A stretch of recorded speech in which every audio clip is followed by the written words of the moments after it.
Hello प्यारे बच्चों, मैं सोनू कुमार अपने प्लेटफॉर्म पर आपका स्वागत करता हूं।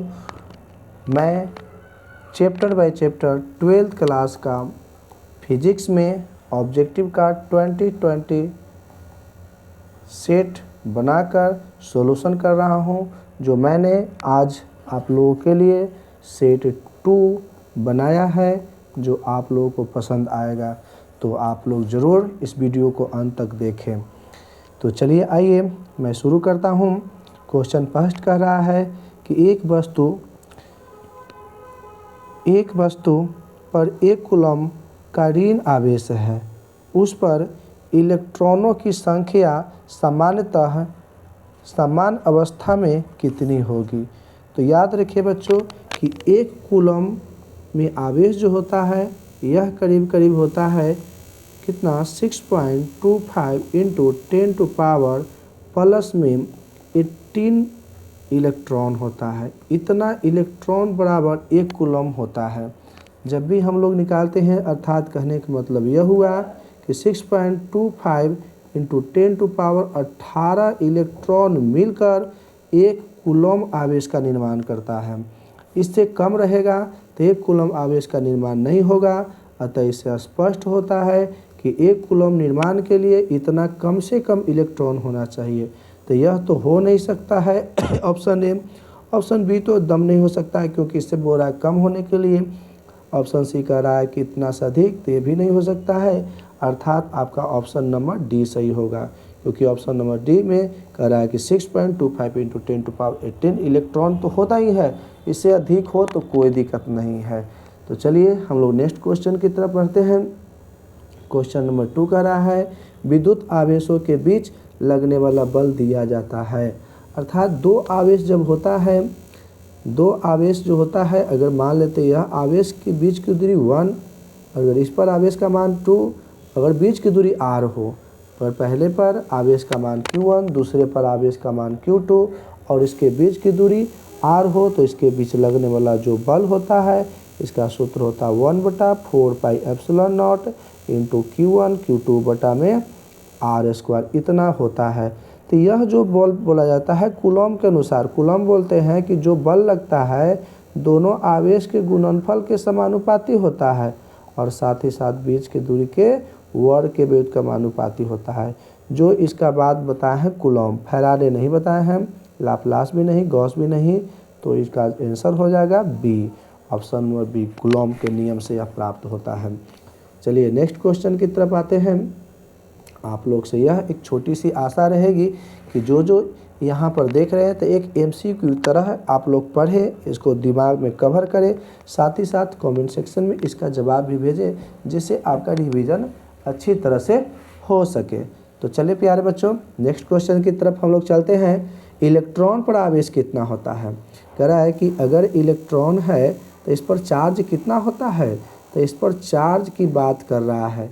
तो याद रखिएगा एक इलेक्ट्रॉन पर जो चार्ज होता है 1.602 इंटू 10⁻⁻19 कूलम होता है, या इसको हम कह सकते हैं कि 1.6 इंटू 10⁻⁻19 कूलम। अब इस ऑप्शन में से जो भी हो वह सही होगा। तो इलेक्ट्रॉन पर आवेश की मात्रा यह नहीं हो सकता है, यह 1.6 इंटू 10⁻⁻19 अर्थात ये होगा आपका बी ऑप्शन। यह भी नहीं होगा, यह भी नहीं होगा, तो आपका आंसर बी 1.6 इंटू 10⁻⁻19। याद रखिएगा मेरे प्यारे बच्चों कि इलेक्ट्रॉन पर जो चार्ज होता है, जो आवेश होता है 1.6 इंटू 10⁻⁻19 कूलम, उतना ही प्रोटॉन पर होता है आवेश, अर्थात 1.6 इंटू 10⁻⁻19। लेकिन इस पर नेगेटिव नेचर का होता है, यह पॉजिटिव नेचर का होता है, लेकिन दोनों का जो क्वांटिटी होता है सेम होता है। इसका क्वांटिटी 1.6, इसका भी 1.6 है। 3 डिजिट में पढ़ें तो 1.6 इंटू 1602 इंटू 10⁻⁻19 कूलम होता है आवेश। तो इसको आप लोग नोट डाउन भी कर लीजिएगा, कभी कभी ये भी क्वेश्चन पूछा जाता है 3 डिजिट तक दशमलव के बाद। चलिए तो नेक्स्ट क्वेश्चन की तरफ आते हैं, आप इसका जवाब दीजिएगा। बहुत ही ज़बरदस्त क्वेश्चन है, इसका जवाब क्या होगा कमेंट सेक्शन में जल्दी से जल्दी जवाब दीजिए। प्यारे बच्चों इसका जवाब जल्दी कमेंट सेक्शन में दीजिए। चलिए क्वेश्चन क्या है मैं पढ़ देता हूँ कि किसी विद्युत रोधी माध्यम की प्रावैधुतांक को याद है ना आपको, एप्सिलॉन आर से डिनोट करते हैं। हमने एक 20 सेक्शन का सेट नंबर 1 भी तैयार किया है जो विद्युत क्षेत्र से ही है, उसको भी जाकर देख लीजिएगा। यह सेट नंबर 2 है, जो सॉल्यूशन इसका हम कर रहे हैं वह सेट नंबर आपका 2 है, 2 चल रहा है। ऐसे करके हम सेक्शन चैप्टर बाय चैप्टर माने इसी चैप्टर का भी ऑब्जेक्टिव चलते रहेगा। आप लोग ज़रूर देखिएगा, एक भी क्वेश्चन मिस नहीं करिएगा, आप एक भी वीडियो मिस नहीं करिएगा, आपके लिए बहुत कारगरफुल होगा। और साथ ही साथ अगर वीडियो अच्छा लगे तो लाइक सब्सक्राइब जरूर करें मेरे प्यारे बच्चों। तो चलिए आगे बताइए, ई प्रावैधुतांक जो है, प्रावैधुतांक को हम लोग एप्सिलॉन आर से सूचित करते हैं। तो याद रखिएगा प्रावैधुतांक का ऐसा ही मात्रक नहीं होता है, लेकिन एप्सिलॉन नॉट का ऐसा ही मात्रक होता है जिसको कहते हैं फैराड प्रति मीटर। कल हमने बताया था इसका मान भी होता है 8.854 इंटू 10 टू पावर -19 कूलम। ध्यान रखिएगा बच्चों, इतना -19 सॉरी गलत बोल दिया यहाँ पर, -12 फैराड प्रति मीटर होता है। 8.854 गुने 10 के पावर -12 फैराड प्रति मीटर होता है, इसलिए ध्यान रखिएगा। तो चलिए यहाँ पर क्वेश्चन क्या करा है इसकी जवाब देख लीजिए। विद्युत रोधी माध्यम का प्रावैधुतांक एप्सिलॉन आर हो सकता है। तो याद रखिएगा निर्वात जब रहेगा, निर्वात का प्रावैधुतांक का मान होता है, याद रखिएगा 1। अगर हवा कहेगा तो हवा को 1.0003 होता है, जिसको लगभग कह सकते हैं 1। ठीक है, अब कोई भी कहे, अगर मान लेते हैं कोई पानी रहे, पानी की बात करते हैं तो पानी का 80 रहता है, अर्थात कहने का मतलब 1 से ज़्यादा ही होता है, 1 से कम नहीं हो सकता है। एप्सिलॉन आर का मान, प्रावैधुतांक का मान कभी भी 1 से कम नहीं हो सकता है, जब भी होगा तो 1 से ज़्यादा होगा। तो बताइए -1 हो सकता है? नहीं। 0 भी नहीं हो सकता है, यह आधा, इसको 0 पॉइंट को कहते हैं इतना, अर्थात 1 से भी कम है। तो कौन ऑप्शन में होगा? तो ऑप्शन नंबर आपका हो जाएगा सही डी 5, क्योंकि 1 से बहुत ज़्यादा है तो यह संभव हो सकता है। ठीक है, चलिए प्यारे बच्चों नेक्स्ट पेज में चले आए। क्वेश्चन नंबर कह रहा है धातुओं का प्रावैधुतांक क्या होता है। ये तो आपको पिछल का सेट में भी आया था, तो आप लोग बताइए धातुओं का प्रावैधुतांक कितना होता है। तो धातुओं का प्रावैधुतांक होता है अनंत। क्या होता है? अनंत होता है। ठीक है, नेक्स्ट क्वेश्चन की तरफ चलते हैं। क्वेश्चन नंबर 6 है। क्वेश्चन क्या कर रहा है, एक स्थिर आवेश उत्पन्न करता है। जब एक स्थिर जो आवेश होता है, आवेश क्या उत्पन्न करता है? तो प्यारे बच्चों ध्यान दीजिएगा, अगर कोई भी चार्ज हो, अगर पॉजिटिव हो या नेगेटिव, यह वेग इसमें नहीं हो, अर्थात यह कुछ गति नहीं करता हो, इज नॉट कुछ भी zero, sorry is not equal to zero नहीं, जीरो कर देते हैं, उसका वेग 0 हो, माने स्थिर हो, रुका हुआ हो। तो जब आवेश रुका हुआ रहता है तो उस स्थिति में यह केवल और केवल इलेक्ट्रिक फील्ड ही उत्पन्न करता है, अर्थात विद्युत क्षेत्र उत्पन्न करता है। लेकिन यही आवेश मूव करने लगे, अर्थात इज नॉट इक्वल टू 0, इसका कुछ न कुछ इसका वेग हो। तो जब कुछ न कुछ इसका वेग होगा तो उस स्थिति में बताइए क्या हो सकता है। तो याद रखिएगा इस स्थिति में जब कुछ वेग से गति करेगा कोई चार्ज, तो इलेक्ट्रिक फील्ड तो उत्पन्न करेगा ही करेगा, यह रुका हुआ रहे या गति करते रहे, इसमें कोई डाउट वाली बात नहीं है। इसलिए लेकिन साथ ही साथ एक और चीज़ उत्पन्न करेगा, यह जो है उत्पन्न करेगा, यह विद्युत क्षेत्र के साथ चुंबकीय क्षेत्र भी उत्पन्न करेगा। कब? जब गति करेगा तब। तो यहाँ पर यह बोल रहा है कि आवेश जो है क्या है? स्थिर है, तो क्या उत्पन्न करेगा? तो केवल और केवल विद्युत क्षेत्र उत्पन्न करेगा। लेकिन यही क्वेश्चन कहता है कि वह आवेश गति कर रहा है तो क्या उत्पन्न करता? तो वह कहता, तो उस स्थिति में हम बताते विद्युत क्षेत्र के साथ साथ चुंबकीय क्षेत्र भी उत्पन्न करेगा। तो तो इसका आंसर क्या हो जाएगा, केवल विद्युत। एकदम सही बात है, केवल विद्युत क्षेत्र। केवल चुंबकीय क्षेत्र नहीं, जब गति करेगा तभी चुंबकीय क्षेत्र है। विद्युत क्षेत्र तथा चुंबकीय क्षेत्र दोनों नहीं, जब गति करेगा तब विद्युत क्षेत्र चुंबकीय क्षेत्र दोनों। अर्थात आपका ऑप्शन ए सही राइट जवाब है। चलिए नेक्स्ट क्वेश्चन की तरफ हम लोग चलते हैं। निम्न में से कौन सा विद्युत क्षेत्र का मात्रक नहीं है, बताइए। विद्युत क्षेत्र का मात्रक, विद्युत क्षेत्र E बराबर होता है सूत्र F/Q। तो बताना है इसमें से विद्युत क्षेत्र का मात्रक। तो देखिए यहाँ पर F है बल, बल कैसे मात्रक न्यूटन, चार्ज का कूलम तो न्यूटन प्रति कूलम, तो अर्थात ए तो होगा। बी पर देखते हैं, एक और होता है F को लिख सकते हैं क्या, ठीक ना। एक और विद्युत क्षेत्र होता है dV/dx, माने विभव बटा होता है दूरी, ठीक है, अर्थात उसमें वोल्ट प्रति मीटर भी हो सकता है, तो ये भी आपका सही है। एक और हो सकता है E बराबर जब F/Q है, तो देखिए W बराबर होता है सूत्र FS, ठीक है। तो बताइए F बराबर क्या होगा, तो F बराबर होगा W/S, और नीचे तो Q है ही, तो इसका मान निकालेंगे तो ऐसा ही मात्रक इसका जूल हो जाएगा, आई दूरी को हो जाएगा प्रति मीटर। दूरी मीटर ही दूरी है ना, तो इसका मीटर जाएगा तो ऊपर जाएगा तो -1, ये चार्ज का कूलम ऊपर जाएगा तो -1 जूल प्रति मीटर प्रति कूलम। तो इसका ऑप्शन कौन सही हो रहा है, तो यह। तो ऑप्शन कौन नहीं मिल रहा है, तो ऑप्शन बी। तो आपका राइट जवाब है ऑप्शन नंबर बी आपका सही होगा जवाब, क्योंकि ए भी आपका होता है विद्युत क्षेत्र का मात्रक, सी भी होता है और डी भी होता है, लेकिन बी नहीं होता। यही आपका सही जवाब होगा। क्वेश्चन नंबर नेक्स्ट, एक बिंदुवत आवेश कैपिटल Q से स्मॉल r दूरी पर विद्युत क्षेत्र की तीव्रता का परिमाण क्या होगा। तो याद रखिएगा यहाँ पर जब बिंदुवत कोई पॉइंट चार्ज है, ऐसे से अगर r दूरी पर पूछे कि यहाँ पर तीव्रता क्या होगा, तो इसके लिए सूत्र होता है 1/4 pi epsilon not capital Q/r² होता है। याद रखने वाली बात है। लेकिन यही कहते कि नहीं विभव निकालिए, विभव क्या होगा, तो विभव का सूत्र यही होता है 1/4 pi epsilon not capital Q/ सिर्फ r होता है। ध्यान रखिएगा, तीव्रता में r² होता है और विभव में सिर्फ r होता है, जो नेक्स्ट चैप्टर में हम लोग बात करेंगे। ओके बच्चों, चलिए नेक्स्ट क्वेश्चन है कि एक प्रोटॉन है और एक इलेक्ट्रॉन एक समान विद्युतीय क्षेत्र में रखा जाता है, ठीक है, तो स्थित है, तो क्या होगा, उन पर लगने वाले विद्युत बल बराबर होंगे, उन पर लगने वाला विद्युत बलों के परिमाण बराबर होंगे। एकदम सही बात है, परिमाण बराबर होंगे। क्या बराबर होंगे बच्चों, तो परिमाण बराबर होंगे। यह बी सही आपका सही जवाब होगा। क्या सही जवाब होगा, बी। उसके पर लगने वाले विद्युत बलों के परिमाण क्या होंगे, बराबर होंगे। एकदम ध्यान रखिएगा। चलिए प्यारे बच्चों, क्वेश्चन नंबर नेक्स्ट की तरफ चलते हैं हम।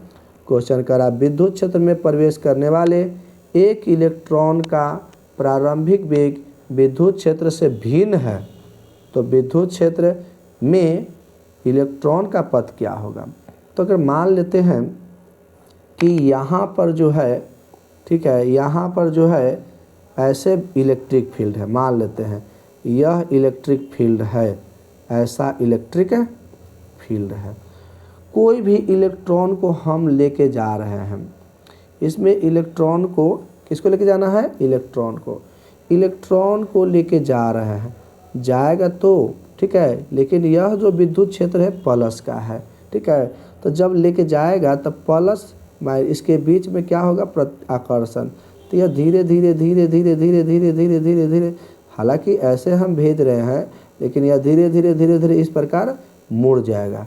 तो जब मुड़ेगा तो इसका पथ ऐसा ग्रो करेगा, इसका जो पथ है इस प्रकार फ्लो किया, तो इसको बोलते हैं परवलय, कि परवलय का आकार का है, तो उसका पथ जो होगा परवलयाकार होगा। तो करा शरीर देखिए, तो सरल रेखा में तो हम भेज ही रहे थे, लेकिन न गया नहीं, वृत्ताकार, वृत्ताकार भी नहीं होगा क्योंकि ऐसे गोल गोल थोड़ी घूमेगा, ऐसा बात नहीं है। दीर्घ वृत्ताकार, दम नहीं है, ऐसे दीर्घ वृत्ताकार है, गलत बात है। हाँ, परवलयाकार गति करेगा, इस परवलय की तरह गति करेगा। ओके बच्चों, चलिए बहुत बढ़िया, आशा कर रहे हैं आप लोग को समझ में आता होगा, बहुत बढ़िया। चलिए नेक्स्ट क्वेश्चन, समरूप विद्युत क्षेत्र में एक इलेक्ट्रॉन व एक प्रोटॉन स्थित है, तो उनके त्वरणों का अनुपात क्या होगा। कह रहा है एक इलेक्ट्रॉन है और ए गो प्रोटॉन, तो उसका त्वरण को ए से, तो इलेक्ट्रॉन का और प्रोटॉन का दोनों का अनुपात क्या होगा। तो याद रखिएगा दोनों का अनुपात जो होगा कितना होगा। तो इसलिए ध्यान रखिएगा कि अगर हम बात करें इलेक्ट्रॉन का त्वरण, तो इसके लिए सूत्र होता है एम ई बटा में M E, mass of electron. ठीक है, यह हो गया इलेक्ट्रॉन पर चार्ज, यह हो गया उसका फील्ड, और एम ई हो गया उस पर मास ऑफ इलेक्ट्रॉन। नीचे इसी प्रकार होगा प्रोटॉन का, तब चार्ज होगा इलेक्ट्रॉन का, इलेक्ट्रिक फील्ड होगा और द्रव्यमान होगा। यहाँ प्रोटॉन का होगा। ठीक है, अब इसको हल करिए, तो एम ई बटा एम ई, ठीक है, गुने एम पी ऊपर चल जाएगा और ई एम नीचे आ जाएगा। यहाँ से कोई कटेगा तो यहाँ से देखिए यहाँ पर ई है, ठीक है, यहाँ से क्या कटेगा, तो यहाँ से यह खत्म, यह खत्म, तो बचेगा क्या, एम पी बटा एम ई। तो ऑप्शन नंबर आपका सी है राइट जवाब। ओके प्यारे बच्चों, चलिए ध्यान रखिएगा। क्वेश्चन नंबर नेक्स्ट, हाँ आप लोग इसको नोट डाउन करना है, तो इसको एक क्वेश्चन लिख करके आप इसका एक कॉपी बना लीजिएगा, क्योंकि जितना सेक्शन है फिजिक्स का 12th क्लास का सेक्शन जो आपको 2020 सेक्शन में बांटा गया है, जो चैप्टर 1 का ही है विद्युत क्षेत्र का, इसलिए इसको नोट्स बनाकर इसको तैयार कर लीजिएगा कि आगे प्रिपेयर करने में, याद करने में सहूलियत हो। क्वेश्चन नंबर नेक्स्ट की तरफ चलते हैं। एक पृथकृत चालक गोले को एक धनावेश दिया जाता है, इसका द्रव्यमान क्या होगा। तो गोला है उस पर हम पॉजिटिव चार्ज देते हैं, तो इसका द्रव्यमान क्या होगा। तो देखिए कोई भी वस्तु जो होता है अगर उस पर धन आवेश देते हैं, तो धन आवेश का मतलब क्या हुआ है कि वह इलेक्ट्रॉन का त्याग किया है, और एक इलेक्ट्रॉन का मास होता है, द्रव्यमान होता है, कितना होता है, तो याद रखिएगा 9.11 इंटू 10⁻⁻31 kg होता है, इतना होता है। अब विचार करिए आप लोग कि अगर एक इलेक्ट्रॉन का द्रव्यमान इतना है, तो अगर इसको पॉजिटिव है, इसको में से इलेक्ट्रॉन निकलेगा, तो कहीं ना कहीं एक इलेक्ट्रॉन का द्रव्यमान इतना निकलेगा, 2 गो निकलेगा तो इसका 2 गुना, 3 गो निकलेगा तो इसका 3 गुना, 4 गो निकलेगा तो इसका 4 गुना।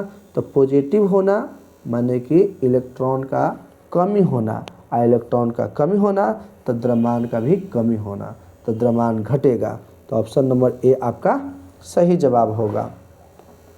क्वेश्चन नंबर 13 की तरफ चलते हैं। यदि कोई वस्तु धनावेशित है, यदि कोई वस्तु क्या है, धनावेशित, तो इसका तात्पर्य है कि वह इलेक्ट्रॉनों की क्या हुआ है। अभी बताएं कि जब कोई वस्तु धनावेशित है तो कहीं ना कहीं यही इलेक्ट्रॉन त्यागेगा, तो जब इलेक्ट्रॉन त्यागता है तभी वह वस्तु क्या हो जाता है, धन आवेशित हो जाता है। तो कमी होगा उस पर इलेक्ट्रॉन की, अधिकता तो नहीं होगा, अधिकता होगा, मान लेते कोई वस्तु है यहाँ पर इलेक्ट्रॉन दे रहे हैं तो अधिक होगा तो माइनस हो जाएगा, तो अधिकता माने ऋणात्मक है और कमी माने धनात्मक, तो इलेक्ट्रॉन की कमी होगा। सही जवाब आपका बी होगा, अर्थात इसका इलेक्ट्रॉन की क्या होगा, कमी होगा, याद रखिएगा। चलिए नेक्स्ट क्वेश्चन की तरफ चलते हैं। क्वेश्चन नंबर है 14। दो दिए गए आवेशों के बीच लगने वाला बल, उनके बीच की दूरी के क्या होता है। आप लोग बताइए इसका आंसर। तो ध्यान रखिए, दो दिए गए आवेश है, यहाँ पर 2 गो चार्ज हैं, इस पर आवेश Q1, इस पर आवेश Q2, इसके बीच की दूरी को क्या कहते हैं, R। तो सूत्र होता है 1/4πε0 Q1 Q2 बटा R²। ध्यान रखिएगा। तो इस स्थिति में जब इतना होता है तो ध्यान रखिए इतना तो कांस्टेंट है, तो F समानुपाती Q1 Q2 कह सकते हैं, और F समानुपाती 1/R²। तो बीच की दूरी आवेश के समानुपाती होता है, लेकिन ये पूछ रहा है कि दूरी के क्या होता है, दूरी के आखिर क्या होता है, तो दूरी के क्या होता है, व्युत्क्रमानुपाती होता है। क्या होता है, व्युत्क्रमानुपाती। व्युत्क्रमानुपाती को हम एक और चीज़ कहते हैं, अनुक्रमानुपाती। अनुक्रमानुपाती। तो देखिए व्युत्क्रमानुपाती कौन सा आंसर होगा, तो बोल रहा है दोनों आवेश के बीच की दूरी के क्या होगा, तो वर्ग के व्युत्क्रमानुपाती होता है। ठीक है, तो वर्ग के क्या होगा, अनुक्रमानुपाती। ठीक है, तो तो यहाँ पर तो नहीं है, तो ऑप्शन नंबर सी आपका सही जवाब होगा। तो ऑप्शन आपका सी हो गया सही जवाब, वर्ग के व्युत्क्रमानुपाती। ठीक है, नेक्स्ट क्वेश्चन की तरफ चलते हैं हम। क्वेश्चन कहता है क्या कि किसी माध्यम में विद्युतशीलता तथा निर्वात की विद्युतशीलता, किसी माध्यम में विद्युतशीलता, ठीक है, किसी माध्यम कोई भी माध्यम के है, और निर्वात की विद्युतशीलता के अनुपात को क्या कहते हैं? आपेक्षिक विद्युतशीलता। जी हाँ, सापेक्ष विद्युतशीलता, इसको परावैद्युतांक भी कहते हैं। क्या कहते हैं? परावैद्युतांक कहते हैं। अर्थात आपका ऑप्शन बी सही जवाब होगा, परावैद्युतांक। क्वेश्चन की तरफ चलते हैं। नेक्स्ट आप लोग बताइएगा, संभव आवेश को आवेश का क्वांटम कहते हैं। तो कितना संभव आवेश को आवेश का क्वांटम कहते हैं? आप लोग इसका जवाब दीजिएगा। कितना संभव आवेश को आवेश का, ठीक है, क्वांटम कहा जाता है? इसका जवाब आप लोग जरूर दीजिए। तो प्यारे बच्चों, संभव आवेश क्या होगा? आवेश का संभव, तो क्वांटम क्या कहता है? किसी भी वस्तु पर जो आवेश दिया जाता है वह न्यूनतम मान होता है, वह न्यूनतम मान होता है। तो किसी वस्तु पर कम से कम कितना आवेश दे सकते हैं? तो याद रखिएगा, कम से कम 1.6 इंटू 10⁻⁻19 कूलम आवेश दे सकते हैं, इससे कम नहीं। तो यह सबसे न्यूनतम मान है, यह अधिकतम मान नहीं है, इससे कम नहीं हो सकता है आवेश के आदान प्रदान में। इसीलिए इसको कहते हैं आवेश का क्वांटम का मान जो होता है सबसे न्यूनतम मान होता है, और सबसे न्यूनतम मान इतना ही होता है 1.6 इंटू 10⁻⁻19। अर्थात आपका सी ऑप्शन सही होगा। चलिए तो क्वेश्चन नंबर नेक्स्ट चलते हैं, हम लोग 17 की तरफ चलते हैं। क्वेश्चन करा है विद्युत क्षेत्र की तीव्रता। तो याद रखिएगा, विद्युत क्षेत्र की तीव्रता, तो कोई वस्तु पर आवेश दीजिएगा, ठीक है, तो यह विद्युतीय क्षेत्र यह है, मान लेते हैं चारों तरफ आवेश देते हैं। तो आवेश देते हैं, अगर इसके क्षेत्र में कोई एकांक धन आवेश लेके गए तो इसको फील होगा कि हमको कोई धक्का दे के हटा रहा है।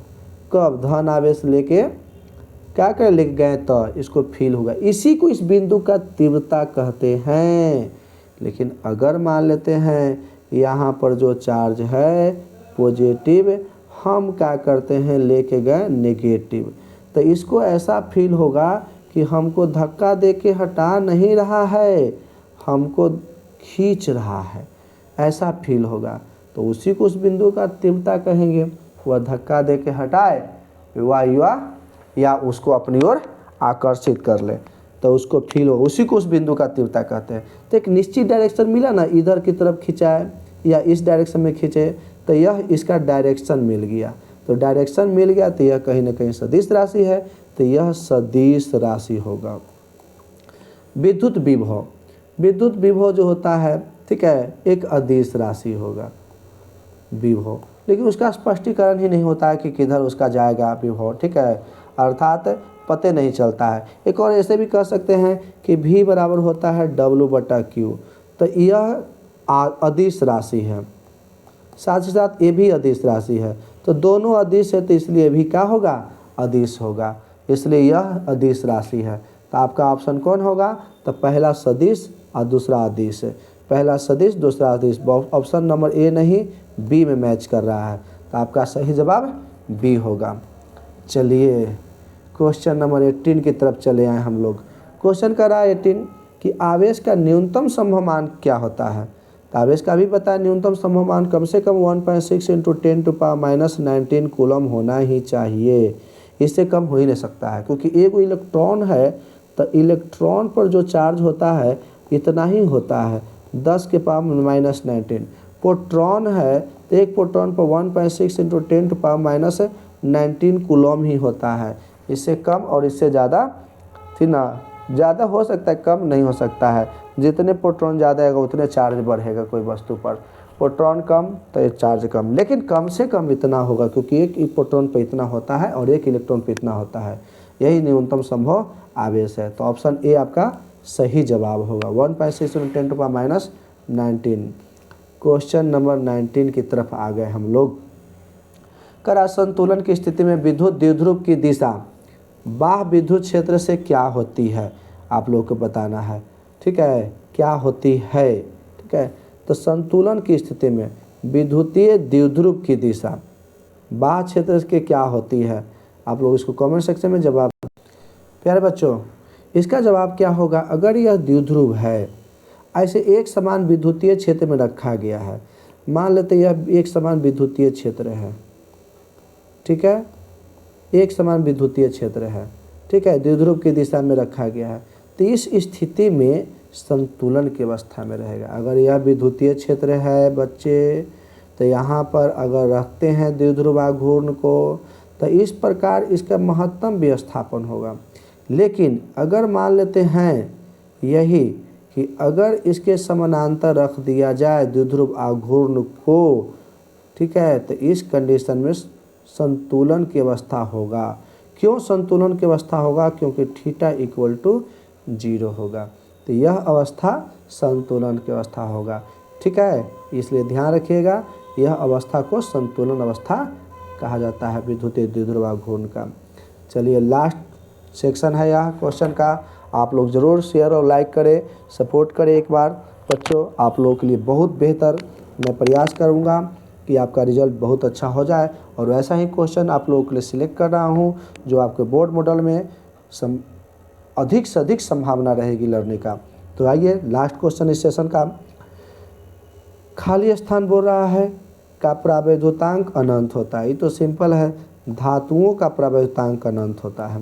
किसका अनंत होता है, धातु का प्रवैधुतांक। लोहा सोना चांदी का अनंत होता है। ये भी आप बात जानते होंगे कि वायु का होता है 1.0001 ठीक है, जिसको लगभग कहते हैं 1। कांच का होता है करीब करीब प्रवैधुतांक 2 से 8 तक है, 2.8 है। इसके बाद धातुओं का अनंत होता है, जल का होता है 80। इसलिए ध्यान रखिएगा प्यारे बच्चों। तो वीडियो को देखने के लिए, लाइक और शेयर करने के लिए बहुत बहुत धन्यवाद। आपको दिन और आपका शुभ रहे, अच्छा रहे। आपका बहुत बहुत धन्यवाद। Best of luck. Thank you.